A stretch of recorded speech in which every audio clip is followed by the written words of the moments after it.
Middle east war అక్కడ జరుగుతోంది, కానీ ఎఫెక్ట్స్ మన జేబుల్లో పడుతోంది.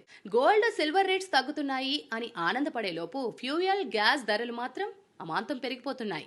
మన పాకెట్స్ కి చిల్లులు పడుతున్నాయి. మరి అక్కడ వార్ జరిగితే ఇండియాలో మనకెందుకు ప్రాబ్లం? మిడిల్ ఈస్ట్ లో చాలా countries oil producing regions. So అక్కడ వార్ వల్ల ఆయిల్ సప్లై డిస్టర్బ్ అవుతోంది.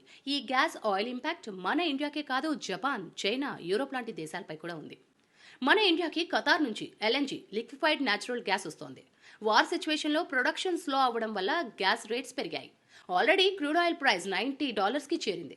ఇక కిచెన్ గ్రాసరీస్ ఎందుకు పెరుగుతున్నాయంటే, ఆయిల్ ప్రైస్ పెరిగితే ట్రాన్స్పోర్ట్ అండ్ షిప్పింగ్ ఛార్జెస్ పెరుగుతాయి.